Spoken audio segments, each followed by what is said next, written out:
NG सरकार हाय हाय हाय हाय हाय हाय NG सरकार होश में आओ होश में आओ होश में आओ एनजी सरकार होश में आओ होश में आओ होश में आओ एजाज खान आगे बढ़ो हम तुम्हारे साथ हैं एजाज साहब आगे बढ़ो हम तुम्हारे साथ हैं। आज यहाँ पे employ joint consultative committee Jammu Kashmir की ये क़यादत यहाँ पे प्रेस कॉलोनी में एहतजाज करने आई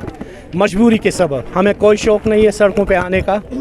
हमें कोई शौक़ नहीं है नारेबाजी करने का, लेकिन मजबूरी में किया उठाया हुआ इक़दाम है ये हमारा, क्योंकि मुलाजमीन का जो अपना पैसा होता है जो हम जीपी फंड सरकार के पास रखते हैं 5-6 महीनों से वो नहीं निकल पा रहा है। इसी तरह जो रिटायर मुलाजिम हो रहे हैं सरकारी सर्विस से 35-40 साल वो अपने खदमात सरकार दे रहे हैं, लेकिन जब उनको उनके वाजिबात आज तक वो ग्रेजुएटी या फाइनल लीव सैलरी या कुछ नहीं निकल पा रहा है, वो भी दर बदर के ठोकरे खाने पर मजबूर है। इसी तरह डेलीवेजर्स की तनख्वाह रुकी पड़ी है कहीं महीनों से, हमारे NPS जो नए लगे हैं उनकी भी तनख्वाह रुकी पड़ी। हम पूछना चाहेंगे ये जो जीपी फंड का पैसा ये ज़ाती हमारा पैसा होता है, सरकार अमानतदार है हमारे पैसे की, सरकार से पूछना चाहेंगे हमारा पैसा आपने कहाँ रखा, किस खर्चे में आपने हमारे पैसे को डाला। तो इसलिए आज हम यहाँ, इससे पहले भी सरकार ने हमें कहा था, जिसमें हमारे director general accounts and treasuries थे, उसने कहा था कि आपका ये मामला 15 दिन के अंदर अंदर हल होगा, लेकिन 1.5 महीना होने को आया, आज तक हमारे ये जो मसला है जूं का त्यों है। जनाब आपको मालूम होगा कि जीपी फंड मजबूरी की सूरत में निकाला जाता है,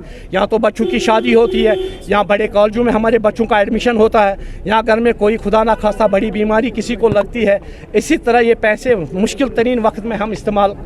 चाहते हैं कि हमें मिल जाए, लेकिन नहीं मिल पा रहा। यही सोच जो हमारे रिटायर मुलाजमीन के है वो दर बदर की ठोकरें खाने पे मजबूर है, हमारा डेलीवेजर मजबूर है, हमारा NPS का मुलाजिम मजबूर है। इसीलिए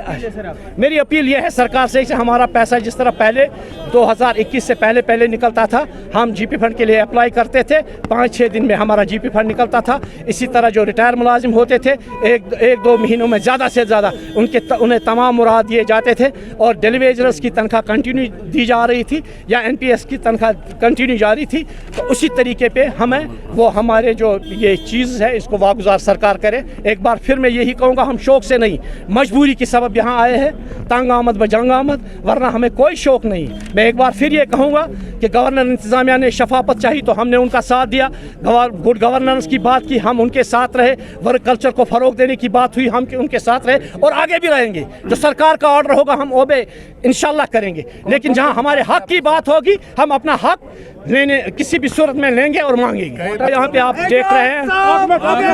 अभी बहुत से डिपार्टमेंट है यहाँ पे, हमारे मुलाजमीन यहाँ पे आप देख रहे हैं EJCC की आदत है, खासकर इसमें फूड सप्लाईज डिपार्टमेंट है, फॉरेस्ट डिपार्टमेंट है, हायर एजुकेशन है,